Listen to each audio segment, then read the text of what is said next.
Is coronavirus real? You better believe it's real. Stay tuned for more. Hey guys, how's it going? And welcome back. Today we're actually going to have a very, very fun special show. Right off the bat, it's going to be demonetized. Bruh. Why? Well, because I invited a guest to join us today.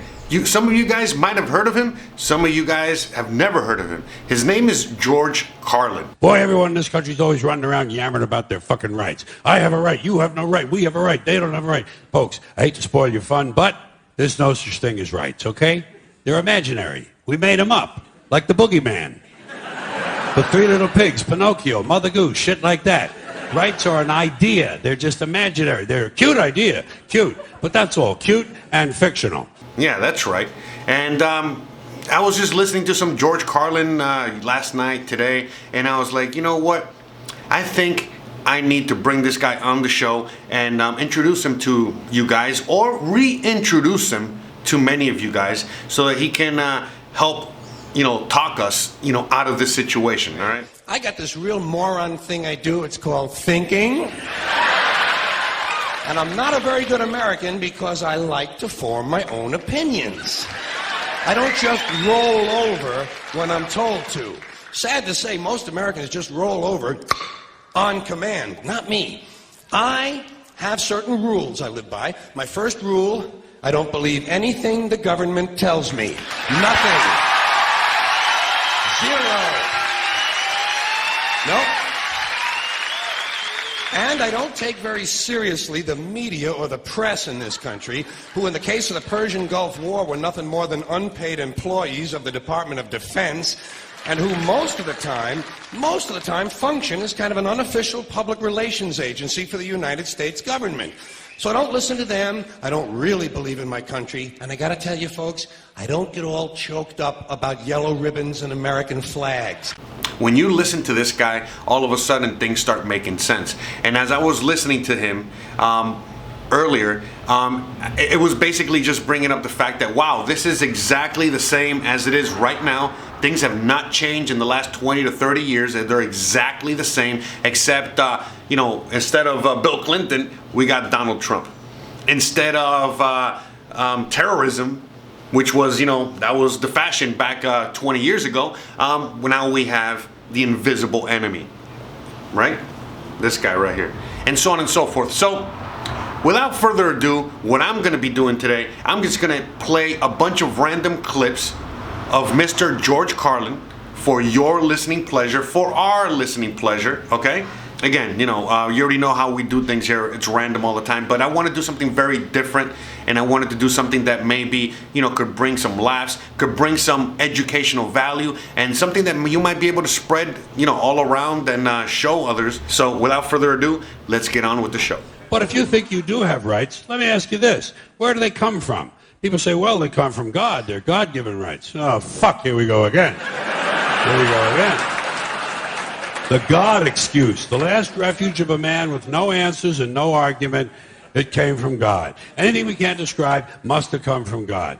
Personally, folks, I believe that if your rights came from God, he would have given you the right to some food every day, and he would have given you the right to a roof over your head. God would have been looking out for you. God would have been looking out for you. You know that? He wouldn't have been worried about making sure you have a gun so you can get drunk on Sunday night and kill your girlfriend's parents. But let's say it's true. Let's say God gave us these rights.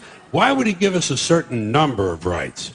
The Bill of Rights in this country has 10 stipulations, okay? 10 rights. And apparently God was doing sloppy work that week because we've had to amend the Bill of Rights an additional 17 times. So God forgot a couple of things like slavery. Just fucking slipped his mind. But let's say God gave us the original 10. He gave the British 13. The British Bill of Rights has 13 stipulations. The Germans have 29. The Belgians have 25. The Swedish have only 6. And some people in the world have no rights at all. What kind of a fucking goddamn God-given deal is that? No rights at all? Why would God give different people in different countries different numbers of different rights? Boredom? Amusement? Bad arithmetic? Do we find out at long last, after all this time, that God is weak in math skills? Doesn't sound like divine planning to me. Sounds more like human planning.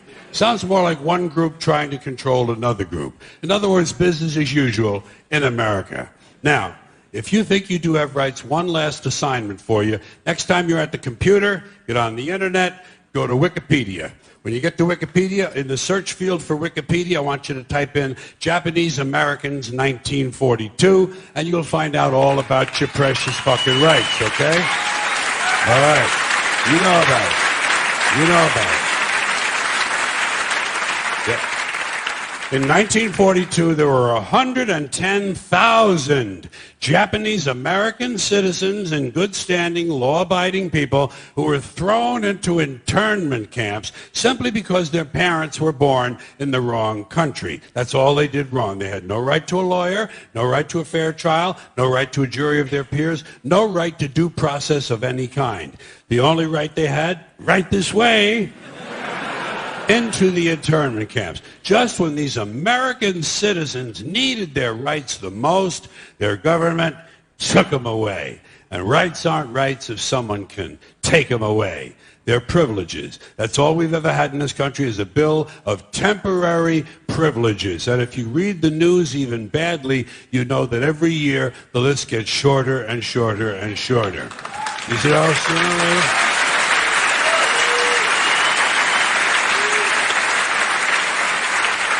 Yeah. Sooner or later, the people in this country are going to realize the government does not give a fuck about them. Government doesn't care about you or your children or your rights or your welfare or your safety. It simply doesn't give a fuck about you. It's interested in its own power. That's the only thing, keeping it and expanding it wherever possible. Personally, when it comes to rights, I think one of two things is true. I think either we have unlimited rights or we have no rights at all. Personally, I lean toward unlimited rights. I feel, for instance, I have the right to do anything I please.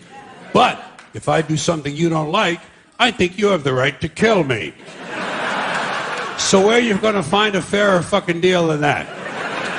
So the next time some asshole says to you, I have a right to my opinion, you say, oh yeah? Well, I have a right to my opinion, and my opinion is you have no right to your opinion. Then shoot the fuck and walk away. Again, you know, there was a lot of things that inspired me to do this episode today, but, you know, the fact is that why are the things that are going on right now going on? You know, the first question, and you know, most people want to answer is coronavirus real? Well, yeah, the answer is yes, it's very real. But is it what they're telling us it is, or is it something completely different? Meaning, is it just the same old coronavirus that we've been seeing since fucking, you know, time immemorial, since forever and ever? Or is this something brand new, you know, that is coming out and wiping, you know, the population of Earth off the map? Which again, it's not true. As of right now, we're at 300,000 deaths worldwide out of 7-point-something billion. So you do the math. So I'm going to shut up for a little bit. I'm going to let George Carlin talk right now, because right now I'm going to play a little segment about him, you know, talking about American bullshit. Living in this country, you know that every time you're exposed to advertising, you realize once again that America's leading industry, America's most profitable business, is still the manufacture, packaging, distribution, and marketing of bullshit. High quality, grade A, prime cut, pure American bullshit. And the sad part is, most people seem indoctrinated to believe that bullshit only comes from certain places, certain sources. Advertising, politics, salesmen. Not true. Bullshit is everywhere. Bullshit is rampant. Parents are full of shit, teachers are full of shit, clergymen are full of shit, and law enforcement people are full of shit. This entire country is completely full of shit, and I think Americans really show their ignorance when they say they want their politicians to be honest.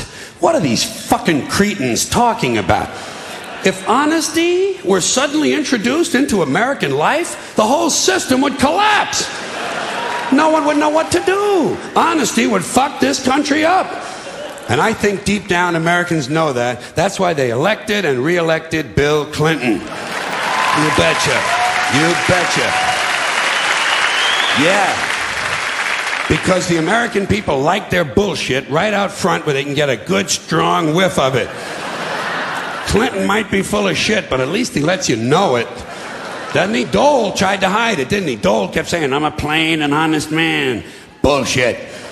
People don't believe that. What did Clinton say? He said, hi, folks, I'm completely full of shit, and how do you like that?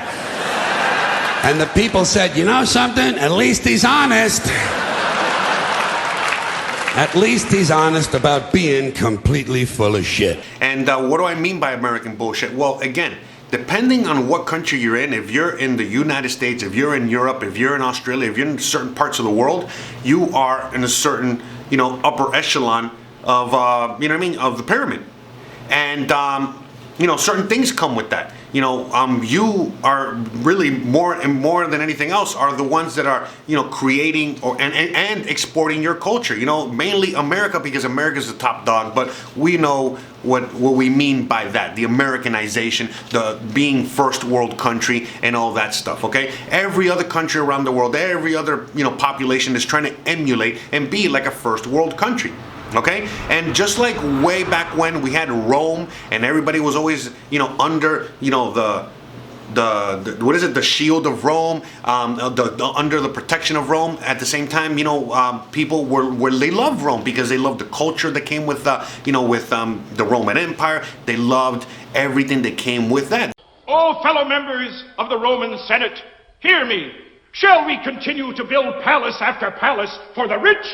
Or shall we aspire to a more noble purpose and build decent housing for the poor? How does the Senate vote? Fuck the poor! Good. That's why, again, same thing with America. All right? But, just going back to, the question that I was asked of earlier by one of you guys about, do I think that, things out here in Mexico are going to get all whack like they are in Europe and the United States? And I say no, because, again, when if all of a sudden they start saying to people out here, hey, we're going to really infringe on your rights, we're going to force RFID chips, force vaccine, force all of these measures on you, oh, man, people are going to revolt immediately. Out in the U.S., yeah, they're revolting, but to a certain extent, they've already given in to a lot of these things. And no matter how much they fight it, they're going to just take it. All right? And the same thing as Europe and the same thing as all these other first world countries. And if you don't believe me, listen to this clip, okay, that George Carlin recorded a little bit after 9/1 September, and after all of the measures, that got instilled within our new world. Because remember, back before that terrorist attack, we were able to fly freely. We didn't have a TSA. We didn't have to, go through airport security and, go through all of these measures. And then all of a sudden, it seemed like almost overnight, okay, it was all planned and all this stuff, but that's not what we're talking about here. But anyways, basically overnight, they instilled not just the TSA, but all those crazy measures in order for you to fly. And so this is a clip from George Carlin talking about that. Airport security. Tired of this shit. There's too much of it. There's too much security at the airports. I'm tired of some guy with a double-digit IQ and a triple-digit income rooting around inside of my bag for no reason and never finding anything. Haven't found anything yet in anybody's bag. Haven't found one bomb in one bag. And don't tell me, well, the terrorists know their bags are going to be searched, so now they're leaving their bombs at home. There are no bombs. The whole thing is fucking pointless. And it's completely without logic. There's no logic at all. They'll take away a gun, but let you keep a knife. Well, what the fuck is that? In fact, there's a whole list of lethal objects they will allow you to take on board. Theoretically, you could take a knife, an ice pick, a hatchet, a straight razor, a pair of scissors, a chainsaw, 6 knitting needles, and a broken whiskey bottle. And the only thing they're going to say to you is that bag has to fit all the way under the seat in front of you. And if you didn't bring a weapon on board, relax. After you've been flying for about an hour, they're going to bring you a knife and fork. They actually give you a fucking knife. It's only a table knife, but you could kill a pilot with a table knife. Might take you a couple of minutes, Yeah, especially if he's hefty, huh? Yeah. But you could get the job done if you really wanted to kill the prick. Shit, there's a lot of things you could use to kill a guy with. You could probably beat a guy to death with the Sunday New York Times, couldn't you? Or suppose you just had really big hands. Couldn't you strangle a flight attendant? Shit, you could probably strangle two of them, one with each hand. You know, if you were lucky enough to catch them in that little kitchen area before they break out the fucking peanuts, you know. But you could get the job done if you really cared enough. So why is it they allow a guy with big, powerful hands to get on board an airplane? I'll tell you why. They know he's not a security risk because he's already answered the 3 big questions. Question number 1, did you pack your bags yourself? No. Carrot Top packed my bags. He and Martha Stewart and Florence Henderson came over to the house last night, fixed me a lovely lobster Newburg, gave me a full body massage with sacred oils from India, performed a 4-way around the world, and then they packed my bags. Next question.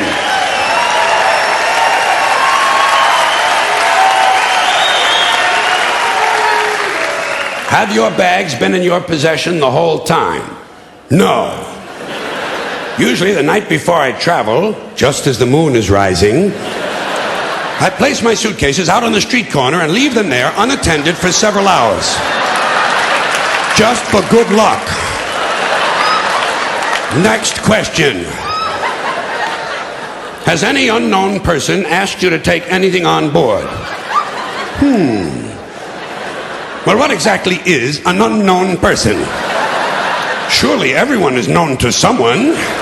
In fact, just this morning, Kareem and Youssef Ali Ben Gaba seemed to know each other quite well. They kept joking about which one of my suitcases was the heaviest. And that's another thing they don't like at the airport, jokes. You know? Yeah, you can't joke about a bomb. Well, why is it just jokes? What about a riddle? How about a limerick? How about a bomb anecdote? You know, no punchline, just a really cute story. Or suppose you intended the remark, not as a joke, but as an ironic musing. Are they prepared to make that distinction? Why, I think not. And besides, who's to say what's funny? Airport security is a stupid idea, it's a waste of money, and it's only there for one reason, to make white people feel safe. That's all. The illusion. The feeling and illusion of safety to placate the middle class, because the authorities know they can't make an airplane completely safe. Too many people have access. You'll notice the drug smugglers don't seem to have a lot of trouble getting their little packages on board, do they? No, and God bless them too. Yes. Oh. And by the way, an airplane flight shouldn't be completely safe. You need a little danger in your life. Take a fucking chance once in a while, will you? What are you going to do? Play with your prick for another 30 years? What are you going to read People magazine and eat at Wendy's till the end of time? Take a fucking chance. Besides, even if they made all of the airplanes completely safe, the terrorists would simply start bombing other places that are crowded. Porn shops, crack houses, titty bars, and gangbangs. You know, entertainment venues. The odds of you being killed by a terrorist are practically 0. So I say relax and enjoy the show. You have to be a realist. You have to be realistic about terrorism. Certain groups of people, certain groups, Muslim fundamentalists, Christian fundamentalists, Jewish fundamentalists, and just plain guys from Montana are going to continue to make life in this country very interesting for a long, long time. That's the reality. Angry men in combat fatigues talking to God on a 2-way radio and muttering incoherent slogans about freedom are eventually going to provide us with a great deal of entertainment. Especially after your stupid fucking economy collapses all around you and the terrorists come out of the woodwork. You'll have anthrax in the water supply and sarin gas in your air conditioners. There'll be chemical and biological suitcase bombs in every city. And I say enjoy it. Relax. Enjoy the show. Take a fucking chance. Put a little fun in your life. To me, terrorism is exciting. It's exciting. I think the very idea that you can set off a bomb in a marketplace and kill several hundred people is exciting and stimulating, and I see it as a form of entertainment. Entertainment, that's all it is. Yeah. But I also know that most Americans are soft and frightened and unimaginative, and they don't realize there's such a thing as dangerous fun. And they certainly don't recognize a good show when they see one. I have always been willing to put myself at great personal risk for the sake of entertainment. And I've always been willing to put you at great personal risk for the same reason. As far as I'm concerned, all of this airport security, all the searches, the screenings, the cameras, the questions, it's just one more way of reducing your liberty and reminding you that they can fuck with you anytime they want, as long as you put up with it. As long as you put up with it. Which means, of course, anytime they want. Because that's what Americans do now. They're always willing to trade away a little of their freedom in exchange for the feeling, the illusion of security. See? I'm telling you, all you got to do is replace a few words, here and there, and you got the same exact situation as you do right now. Back then, you look at all the measures, all the protection, all this stuff, against terrorism. And now, guess what? It's against the invisible enemy, right? All these insane measures that we're going to have to now implement within society, and again, most countries are going to somehow, some way implement these things. But in the bullshit department, a businessman can't hold a candle to a clergyman. Because I got to tell you the truth, folks. I got to tell you the truth. When it comes to bullshit, big time, major league bullshit, you have to stand in awe of the all-time champion of false promises and exaggerated claims, religion. No contest. No contest.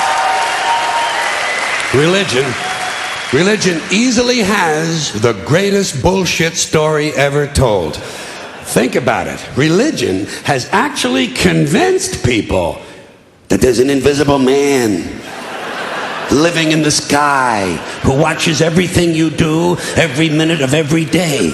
And the invisible man has a special list of 10 things he does not want you to do. And if you do any of these 10 things, he has a special place full of fire and smoke and burning and torture and anguish where he will send you to live and suffer and burn and choke and scream and cry forever and ever till the end of time. But he loves you.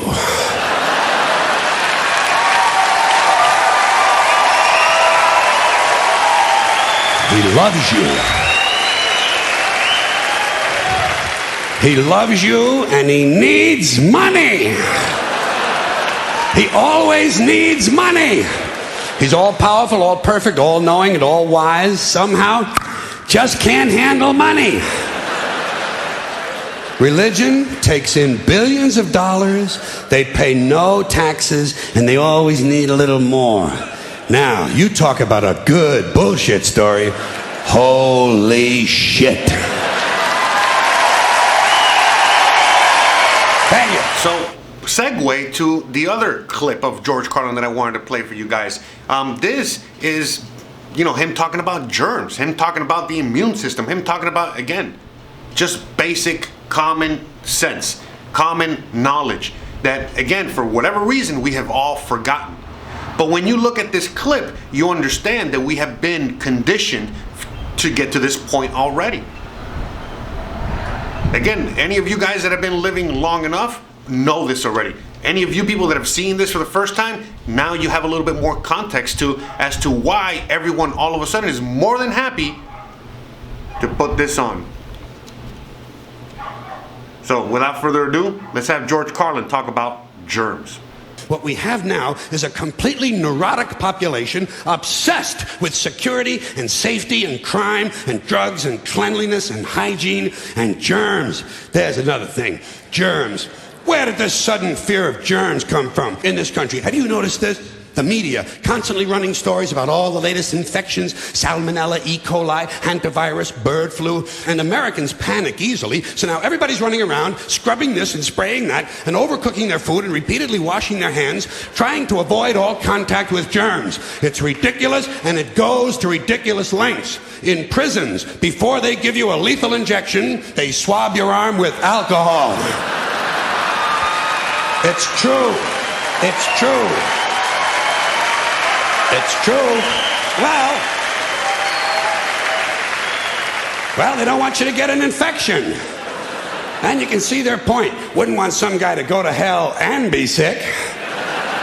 It would take a lot of the sportsmanship out of the whole execution. Fear of germs, why these fucking pussies?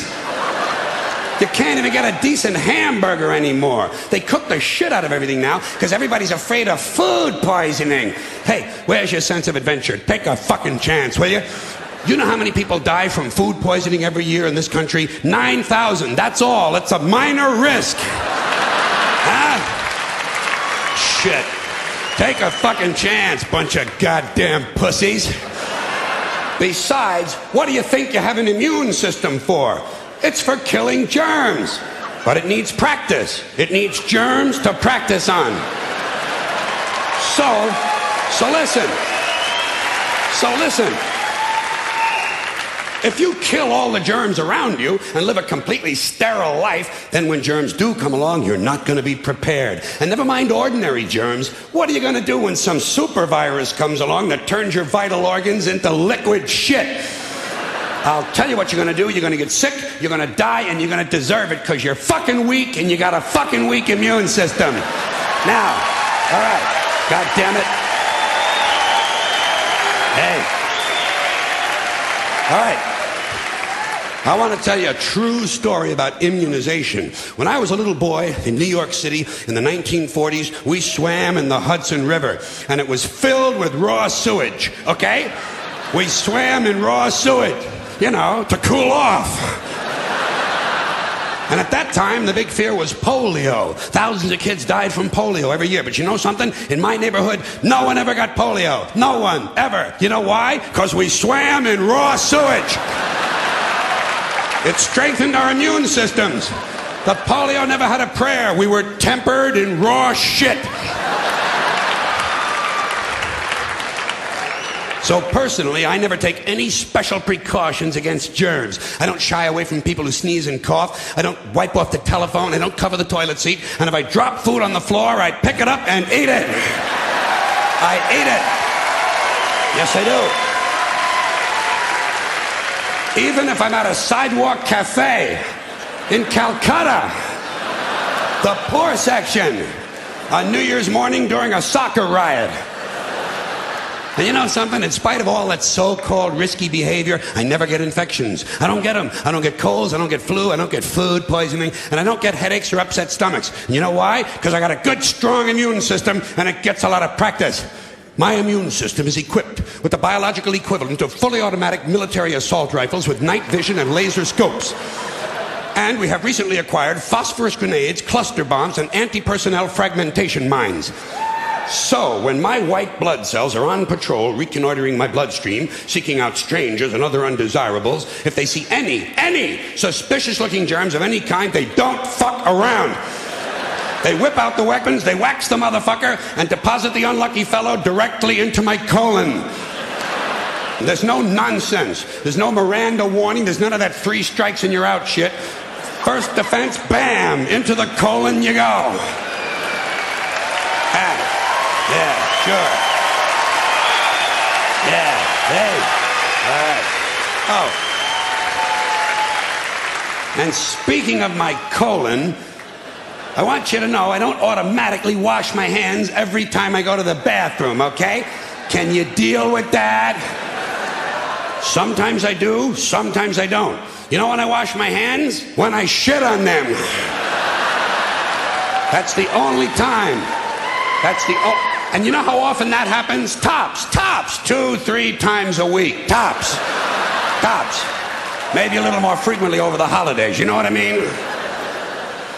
And I'll tell you something else, my well-scrubbed friends.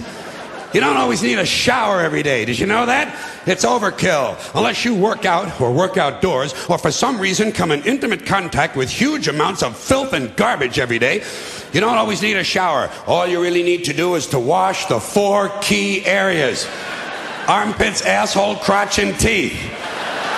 Got that? Armpits, asshole, crotch, and teeth. In fact, you can save yourself a whole lot of time if you simply use the same brush on all 4 areas. Thank you. So you see, same as Uncle George Carlin has just told us, and same as you've learned since forever about what you need to do in order to have a strong immune system, in order to fight these viruses and all that good stuff, all of a sudden now it's all out the window. They're making you do the complete opposite. They're telling you stay indoors.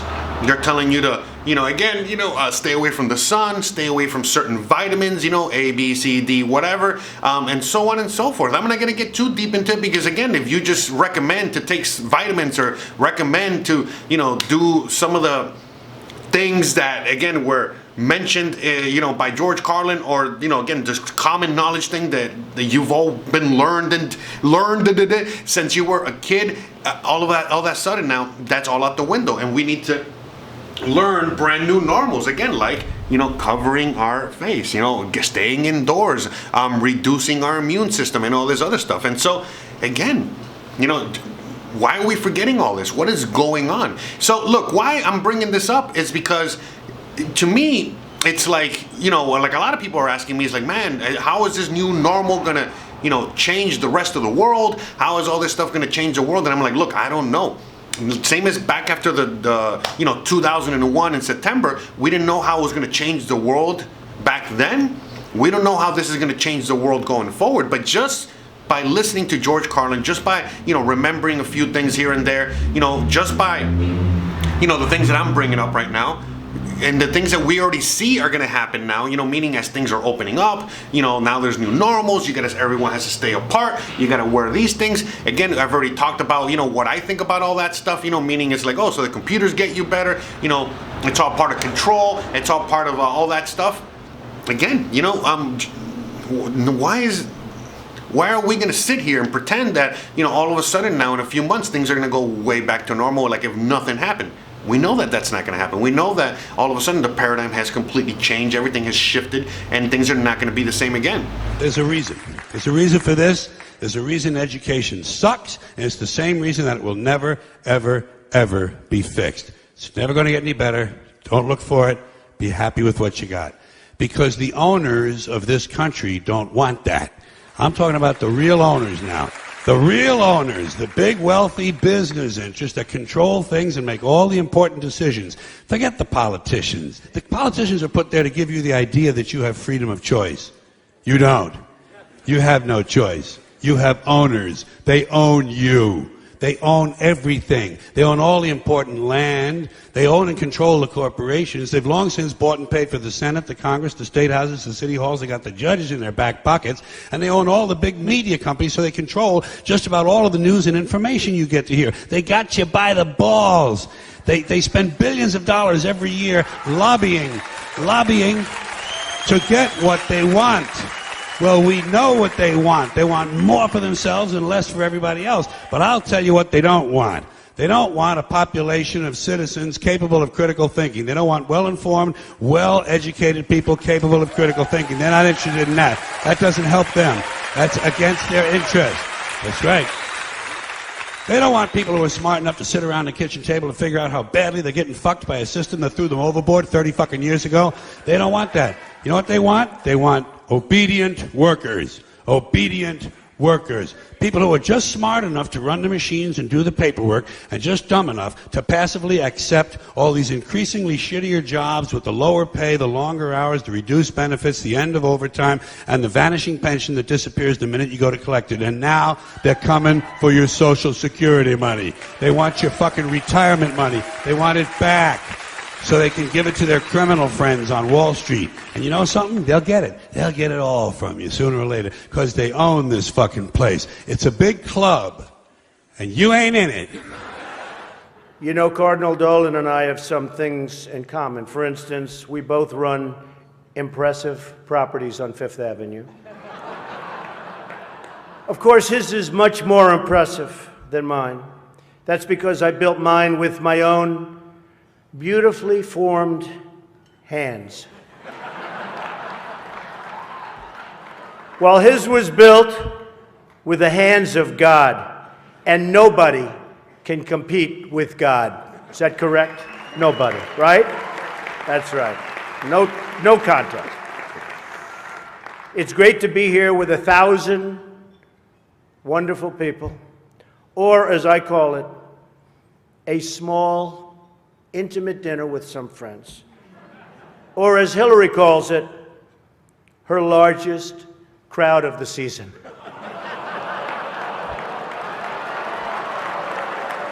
This stuff. This is corny stuff. I do recognize that I come into this event with a little bit of an advantage. I know that so many of you in the Archdiocese already have a place in your heart for a guy who started out as a carpenter working for his father. I was a carpenter working for my father.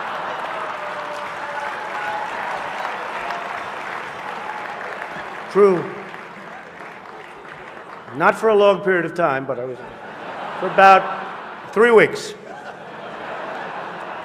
What's great about the Al Smith dinner is that even in the rough and tumble world of a really, really hard-fought campaign. In fact, I don't know if you know Hillary, but last night they said that was the most vicious debate in the history of politics, presidential debate, the most vicious. And I don't know, are we supposed to be proud of that, or are we supposed to be unhappy? But they did say that, and I'm trying to think back to Lincoln. I don't think they can really compete with that. But the candidates have some lighthearted moments together, which is true. I have no doubt that Hillary is going to laugh quite a bit tonight, sometimes even at an appropriate moment.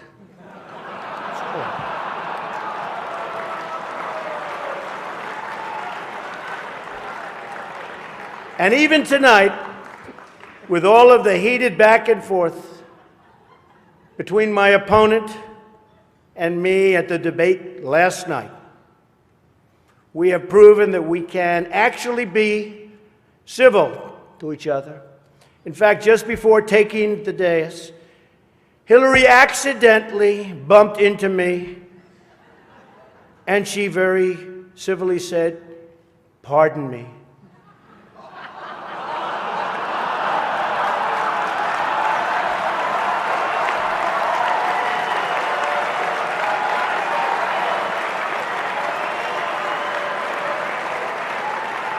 And I very politely replied, "Let me talk to you about that after I get into office."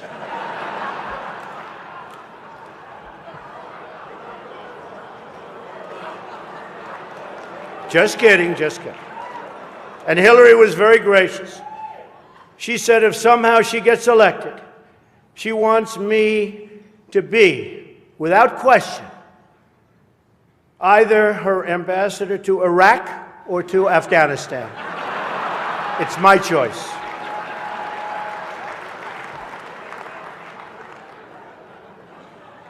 But one of the things I noticed tonight, and I've known Hillary for a long time, is this is the first time ever, that Hillary is sitting down and speaking to major corporate leaders and not getting paid for it. It's true. It's true. It's true. You know, last night, I called Hillary a nasty woman. But this stuff is all relative. After listening to Hillary rattle on and on and on, I don't think so badly of Rosie O'Donnell anymore. In fact, I'm actually starting to like Rosie a lot.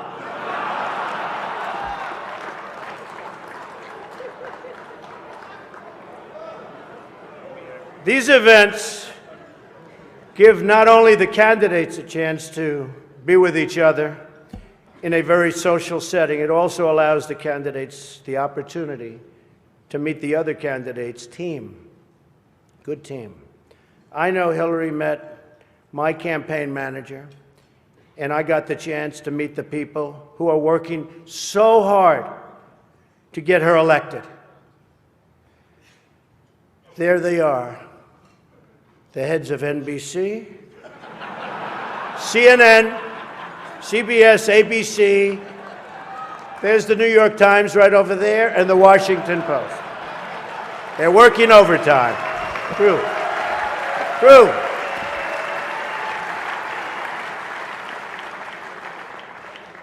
Oh, this one's going to get me in trouble.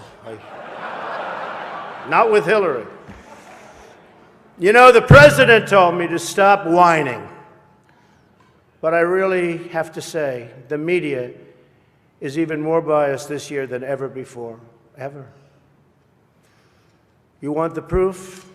Michelle Obama gives a speech, and everyone loves it. It's fantastic. They think she's absolutely great. My wife, Melania, gives the exact same speech. And people get on her case. And I don't get it. I don't know why. And it wasn't her fault. Stand up, Melania. Come on. She took a lot of abuse.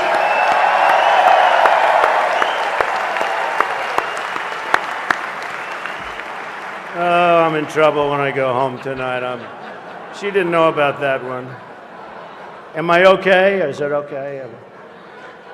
Cardinal, please speak to her. I'd like to address an important religious matter, the issue of going to confession, or as Hillary calls it, the 4th of July weekend with FBI Director Comey. Good morning. I'm here to give you an update on the FBI's investigation of Secretary Clinton. What I want to do is tell you what we're recommending. But first, let me tell you what we found. 110 emails in 52 email chains have been determined to contain classified information. What difference at this point does it make? 8 of those chains were top secret, 36 of those chains secret, and 8 contained confidential information. What difference at this point does it make? Everything I did was permitted.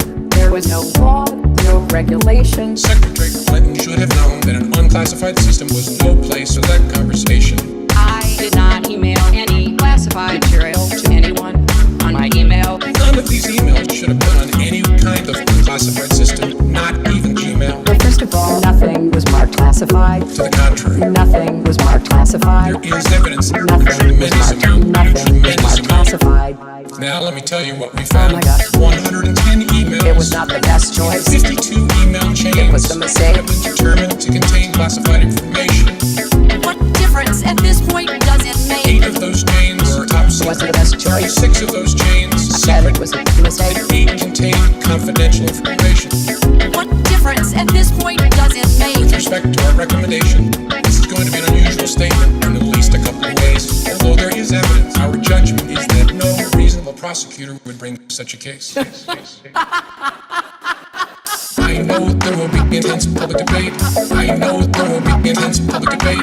I know there will be intense public debate. What difference at this point does it make? 110 emails. It wasn't the best choice. 52 email chains. I made a mistake. Have been determined to contain classified information. What difference at this point does it 8 make? of those chains were It top was not a secret. good choice. 36 of those chains I said it was a mistake. and 8 contained confidential information. What difference at this point does it make? Now, I'm told Hillary went to confession before tonight's event. But the priest was having a hard time when he asked her about her sins, and she said she couldn't remember 39 times. Nah.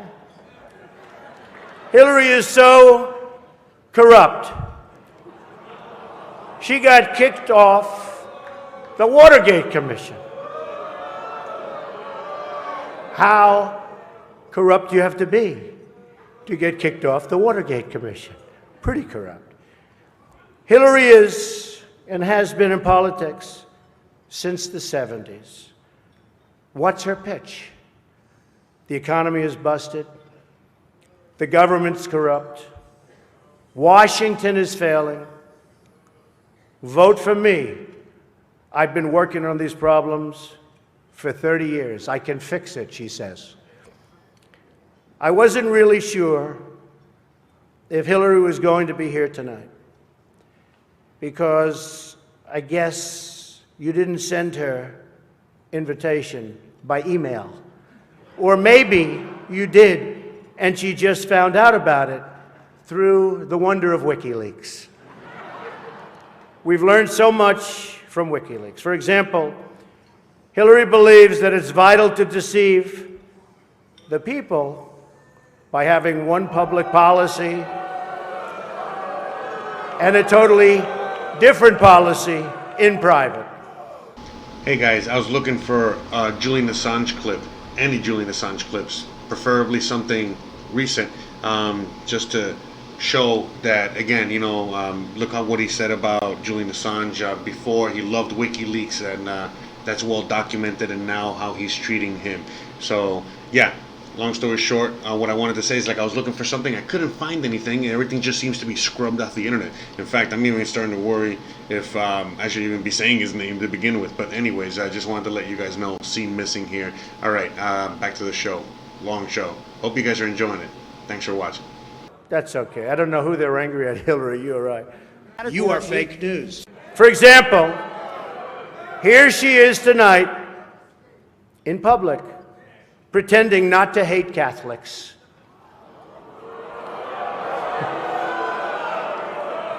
Now, if some of you haven't noticed, Hillary isn't laughing as much as the rest of us. That's because she knows the jokes. And all of the jokes were given to her in advance of the dinner by Donna Brazil, which is, everyone knows, of course, Hillary's belief that it takes a village, which only makes sense, after all, in places like Haiti, where she's taken a number of them.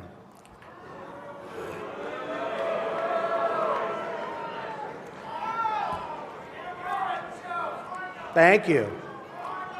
I don't know, and I don't want this evening without saying something nice about my opponent. Hillary has been in Washington a long time. She knows a lot about how government works. And according to her sworn testimony, Hillary has forgotten more things than most of us will ever know. That I can tell you.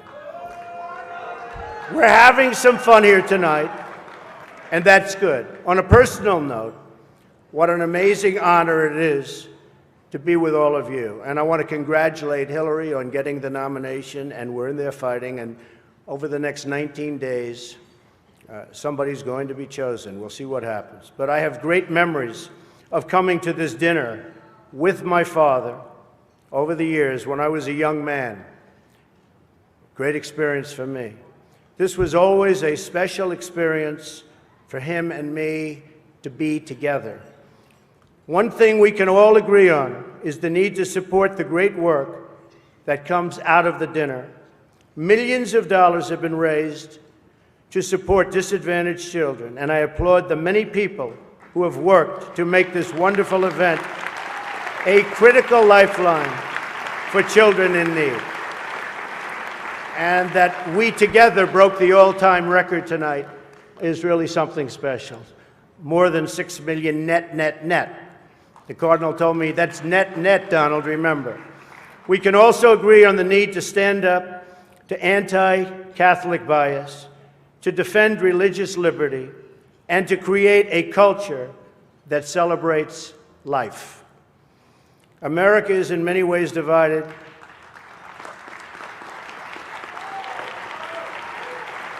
Thank you. America is in many ways divided like it's never been before. and the great religious leaders here tonight give us all an example that we can follow. We're living in a time and age that we never thought possible before. The vicious barbarism we'd read about in history books, but never thought we'd see it in our so-called modern-day world.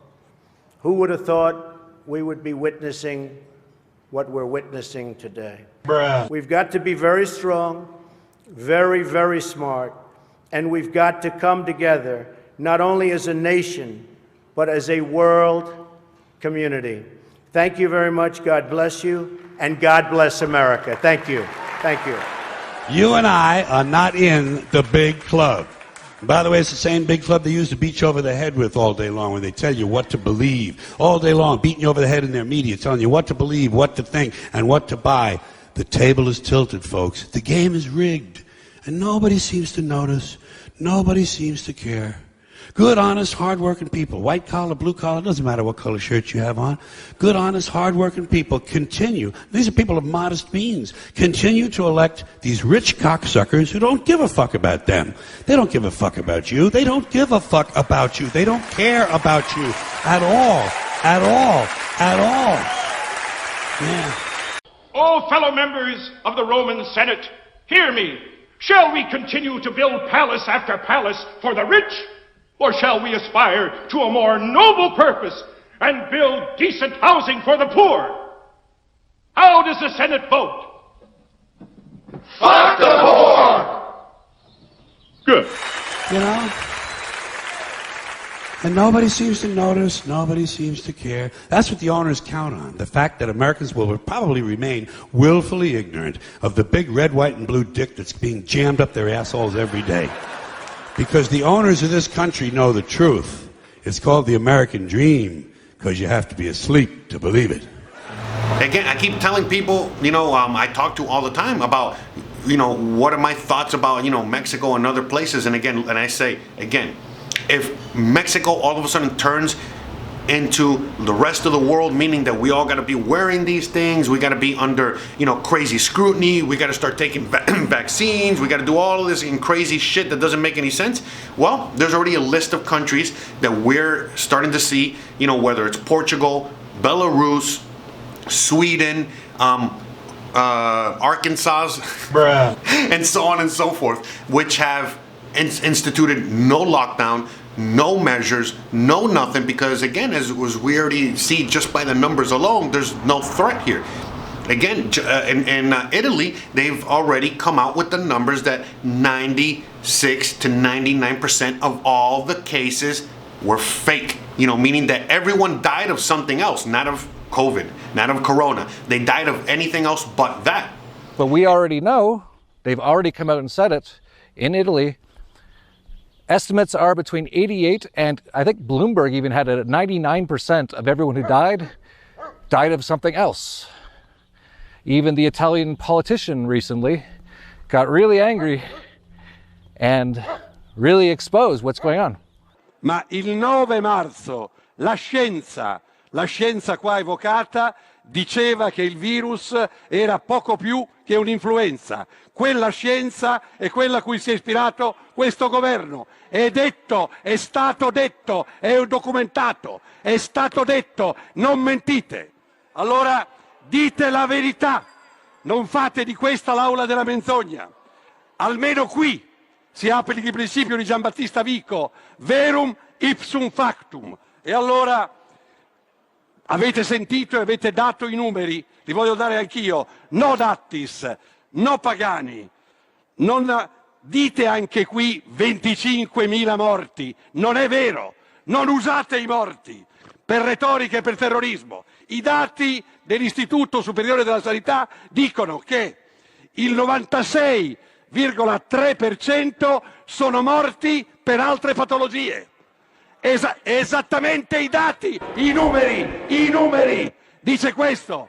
È la verità, è la verità. Colleghi. Valli a leggere, Collega. esattamente così, li ho letti tutti. Il 60% sono morti per altre patologie, detto dall'Istituto Superiore della Sanità. Se non lo sai, studia. Collega Sgarbi, si rivolga Collega Sgarbi, collega Trizzino, collega Sgarbi si rivolga alla Presidenza. Sono i contagiati e mentre in Italia la zona rossa, qui tutti erano senza mascherine. Oggi Basini è accusato perché la deve portare per forza. Siete ridicoli, non l'avete portata fino all'altro ieri. È esattamente così. In Germania economia, sanità e scuola il 4 maggio funzioneranno perfettamente. Siamo uno Stato con minori diritti nell'Europa. Germania ha dato prove di forza e di risposta giusta. Noi qui siamo umiliati ancora una volta dalla Germania, anche nella malattia. Abbiamo chiuso il 60% delle sono morte in Italia 25.000 persone di coronavirus. Non è vero, è un modo per terrorizzare gli italiani e imporre una dittatura del consenso. And we know in the US most states have come out and said that they're basically saying anyone who dies of anything, even a car accident, if they test them with their really good tests, those tests work really well. They oh, he had COVID, that's why he died, and they put it down that way. But even with all these lies, even if you take all these numbers as real, which they aren't, they've been proven, they've come out and said these aren't people dying of coronavirus, but if they think they had coronavirus, they mark them down. And it's no small coincidence that states, including in other countries as well, get a lot more free money, which has been printed up or extorted from people, if they say they have more cases. And we also know that I think it's Medicaid pays hospitals $13,000 if they have one case, and about $38,000 too if they put them on a ventilator. Conspiracy theories, doctor? So you're engaging in conspiracy theories. What do you say to Dr. Fauci tonight? Well, I would remind him that anytime healthcare intersects with dollars, it gets awkward. Right now, Medicare has determined that if you have a COVID-19 admission to the hospital, you'll get paid $13,000. If that COVID-19 patient goes on a ventilator, you get $39,000, 3 times as much. And it's all happening all over the world. And again, people are just getting censored. People are just, wanting to put their head down and all that good stuff. In fact, let's listen to George Carlin talk about that right now. Keep in mind, these Reagan people are the ones that were going to get government off our backs. Remember that? That was the rhetoric of the 1980 campaign. We'll get government off your backs and out of your lives. Yeah, but they still want to tell you what magazines you can read, and they still want to tell you what rock lyrics you can listen to, and they still want to force your kids to pray in school, and they still want to tell you what you can say on the radio. The FCC, the Federal Communications Commission, decided all by itself that radio and television were the only 2 parts of American life not protected by the free speech provisions of the First Amendment to the Constitution. I'd like to repeat that because it sounds vaguely important. The FCC, an appointed body, not elected, answerable only to the president, decided on its own that radio and television were the only 2 parts of American life not protected by the First Amendment to the Constitution. Again, as stated earlier, you have to go out of your comfort zone here and use your mind, all right, in order to, decipher a few things and just change a few things here and there. Everything is basically the same. So in this case, when I was playing the whole businessman religion thing and all that stuff, again, this changes, always goes in a cycle. We talk about it all the time. Right now, the religion, the overbearing, ideology that is taken over everything has been science. Okay, 500, plus years ago, remember, science was brought to you by the great people at the Catholic Church. Okay, and so now, fast forward to today, it's the religious people versus the other religion. Which religion is which? And I mean, again, the science with, religion. And that's the thing, like, what we need to sit here is that we all got to, sit here and use our minds and start to decipher all this stuff, okay? And call it for what it is. And help people, figure this stuff out. And have them see it for themselves. Don't ram anything down anyone's throat, but help them see it for themselves. And so, so far we've seen a bunch of clips today of George Carlin, bringing us back down to reality for a few minutes. I hope you guys have been enjoying it so far. I'm gonna probably play another clip of George Carlin, right after I'm done with this little segment here. And today's episode, again, has just been a lot of fun. We're just hanging out with George Carlin. Again, it's just talking to grandpa or talking to an elder, where you're gonna probably be hearing a lot of the same stuff.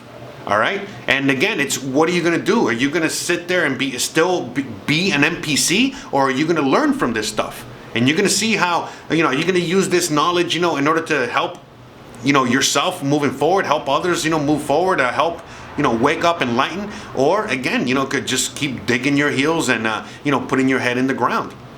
That's basically it. A lot of the stuff that's happening right now, as we're wearing our mask, as we're complying with a lot of this stuff, we know that it's utter bullshit. We know that none of this is really, making any sense. But just like all the way at the very beginning of the episode, we can't help ourselves. Well, not you and me and most of us out here that are listening and are part of this audience, but a good majority of the people can't help themselves. All right. I mean, it is what it is.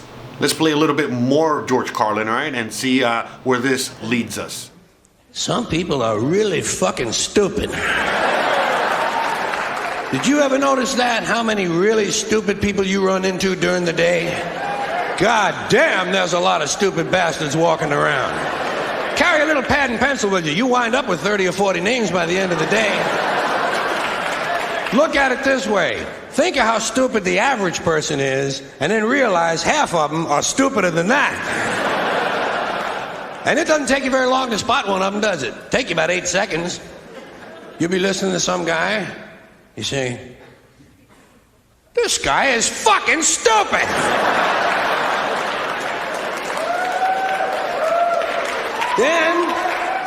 Then there are some people, they're not stupid, they're full of shit. That doesn't take very long to spot either, does it?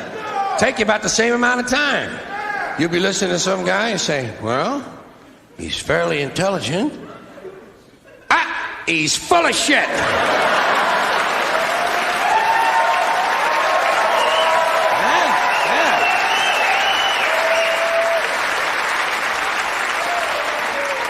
Then there are some people, they're not stupid, they're not full of shit, they're fucking nuts! Jose Arteaga. It's all three! All three! Stupid, full of shit, and fucking nuts! So guys, I really hope you had a great old time hanging out with me and Uncle George Carlin, just going down memory lane, just having some fun, just trying to see if we can get some common sense into this huge conversation that we're all having now every single day. And again, if we don't learn from our past, we're doomed to repeat the same mistakes over and over again. So that's why we need to listen to people like George Carlin in a time like this, and others like him. And one of the things that I was trying to do for this episode, I swear to God, one of the things I was doing as I was scouring the internet, all over the internet, and to find information on, on like older information on a lot of the stuff, like to give you guys numbers and give you guys information and give you stuff like that. But everything has been scrubbed off the internet. Again, the modern book burning that we talk about all the time. So that's why I said to myself, you know what I'm going to do? I'm going to do something that is unscrubbable, meaning that's why, by the way, that is why they always try to get rid of the elders. They always kind of like put down, older people and older generations, because they're the ones that really have all the fucking knowledge. All right. That's why when I love someone like Gary Vee, because all he ever says is like, go talk to old people, go talk to the other generations. They have so much knowledge. I mean, you guys know, a lot of you guys know me personally, and you guys know what's up. You know what I mean? Like, I don't see age. Age is just a number. But yeah, man, the bigger that number, the more experience you tend to have, and the more knowledge you tend to have. So I want to listen. A lot of times I end up shutting the fuck up. You know what I mean? In front of my elders, because it's a lot of knowledge there. No matter how it comes to you at, okay, how no matter what that knowledge is knowledge, like for reals. And so that's the thing. We've lost a lot of that. It's all part of the propaganda. It's all part of the brainwashing. It's all part of the agenda. It's all part of this whole thing that's going on. But as day by day, as all this stuff keeps going on, history tends to repeat itself. This ain't the first time that they try to control the human race. This ain't the first time that we, come across a lot of these situations, and this isn't the first, and this is not going to be the last. So what is this generation going to do about it? What is this group of people going to do about it? How are we going to come out of it as not just Americans, but as, world citizens, okay? Because that's what we are. I mean, right now, I'm not about globalism. I'm definitely not about the NWO or any of that. But, I mean, I do understand that we're now in a global network. We're in a global world, meaning that, people are listening to me and right now watching this video as I'm filming it in Mexico. You guys are watching me in the United States, in Argentina, in Russia, in China, and all over the fucking world, okay? And same thing goes for that, where I can make these masks. By the way, click the link down below where you can get your COVID 1984 mask, okay? But again, I can, literally create the design here in Mexico while I'm out here, have these things being shipped out of the U.S.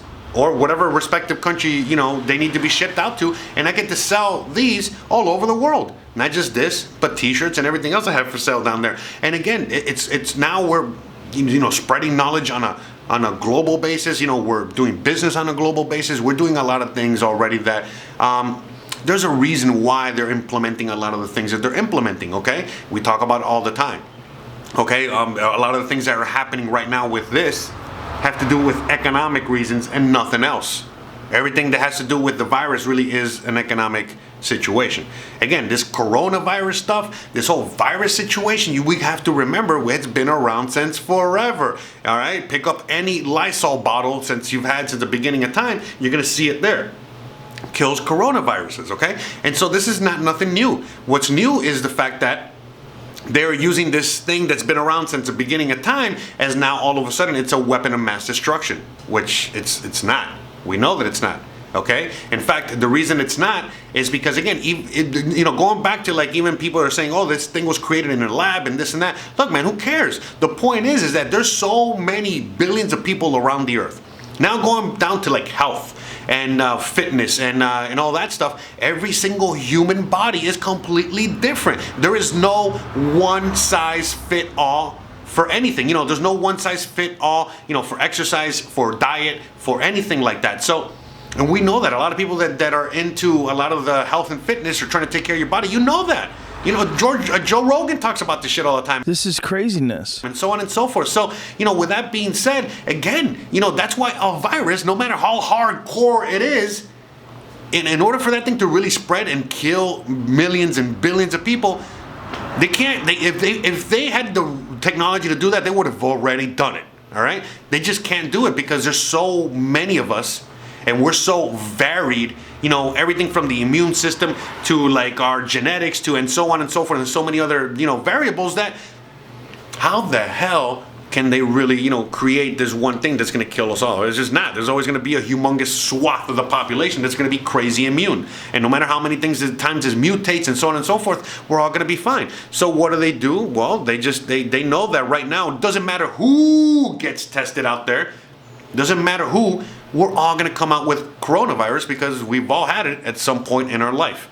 All right? The ones that, basically have never had it or it doesn't show up, it's just because, again, it's already been part of your system as to where it doesn't even show up. But basically, how it really works, I mean, from my dumb estimation here from my plastic course, is the fact that, again, the reason everybody's going to come out positive with coronavirus is because otherwise, you would have already been dead a long ass time ago. Those people that actually do die from the flu, from the cold, from complications, and so on and so forth. So, again, guys, you already know what's up. So today, again, I really hope you enjoyed the episode. I might play another clip of George Carlin after this, and so on and so forth. Not quite sure how I'm going to edit this yet. But I really do hope that you guys have enjoyed it. I've had a lot of fun. Had some laughs. If you enjoyed this kind of content today, let me know, and maybe I'll make some more videos like this. Maybe you can have some suggestions as to other things. I was even thinking about, recording this on my computer and just doing commentary, meaning just, watching it with you guys and all this other stuff. But again, this is just something I just kind of came up with on a whim. I mean, George Carlin is a legend. He is king. I love this guy, and anyone that doesn't know who he is, I encourage you guys to check him out. That guy was doing comedy since the 60s, okay? And for you guys that do know exactly who he is, come on now. You know, I highly suggest you start, you know, dusting off some of his records, or just looking him up on YouTube or online, and start listening to him again, okay? Because sometimes all we need is just a healthy little nudge, a quick little reminder of, you know, what the hell is really going on, for us to snap out of it. So, guys, again, thank you so much for joining me today. I love you guys to death. I really do hope you enjoyed today's video and today's content. Please let me know what you really think, all right? Let me know down below in the comments, and we can go from there, all right? So, and again, I really do hope that you guys enjoyed this. You know, this is a little bit more of an audio thing, you know, than anything else, but whatever. Anyways, guys, all right, thanks again for watching. Don't forget to please like, please subscribe, please share, please hit that bell icon so you don't miss any uploads, and I'm all over the place. Check out my other website, check out my other YouTube channel, check out my website, check out all the links below so you guys know exactly where to reach me, because exactly, if I keep making videos like this on a regular, you already know, first of all, YouTube is already, you know, has me on a tight leash. You know, making videos like this is not helping. But hey, guess what? They're fun, they're entertaining, and they're actually helping and serving a purpose. So that's why I'm going to keep making them. So guys, thanks again for hanging out today, and I'll see you guys tomorrow. Thanks again for chilling, and love you. Peace. Bye. Later. Bye. Jeez, I just thought I would never shut up. Shut the fuck up.